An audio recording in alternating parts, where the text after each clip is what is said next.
PCC అధ్యక్షులు doctor గుండత్మయ్య గారి మరియు వర్కింగ్ ప్రెసిడెంట్ ప్రసాద్ గారు వీరి ఆధ్వర్యంలో మేమందరం ఇక్కడికి వచ్చి ఈ కార్యక్రమాన్ని నిర్వహించాము. ఇది ఏ పొలిటికల్ పార్టీలకు సంబంధించింది కాదు. అన్ని పొలిటికల్ పార్టీసు నాయకులందరూ ఈరోజు ఇక్కడికి ఇచ్చేసినారు.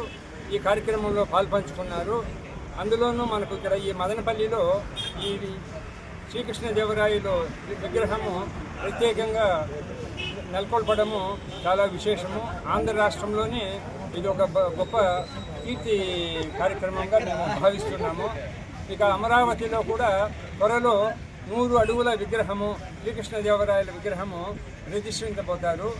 ప్రభుత్వం కూడా ఈ యొక్క కృష్ణదేవరాయల జయంతి శుభ సందర్భంలో ప్రభుత్వ గుర్తింపు కూడా కావాలనేసి మేమందరూ కోరుతున్నాము.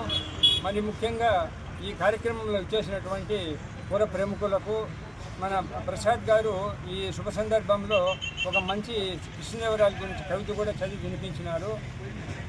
ఈ యొక్క కార్యక్రమంలో అది ఒక హైలైట్గా ఉండింది. అంతేకాకుండా భవిష్యత్తులో అందరూ ఏకతాటిపై నిలిచి ఈ యొక్క కార్యక్రమంలో ఎమ్మెల్యే గారి సహకారంతో, కూటమి ప్రభుత్వం సహకారంతో, ప్రతిపక్ష నాయకులైనటువంటి మున్సిపల్ చైర్పర్సన్ కానీ ఇతర వ్యక్తులు కానీ అందరూ సహకరించి ఈ యొక్క కృష్ణదేవరాయల విగ్రహ దీంట్లో స్థలం అది కేటాయించి ఇంకా మహోన్నతంగా తీర్చిదిద్దాలని కోరుకుంటున్నాము. చరిత్రలో ఒక చిన్న పొరపాటు జరిగింది. శ్రీకృష్ణదేవరాయలు తిమ్మర్సుకు కళ్ళు పొడిపించినారని సినిమాల్లో కథగా ఒక ఇదిగా వస్తుంది, సినిమాలు తీసున్నారు. కానీ అది చరిత్రకారుల ప్రకారము చాలా తప్పు.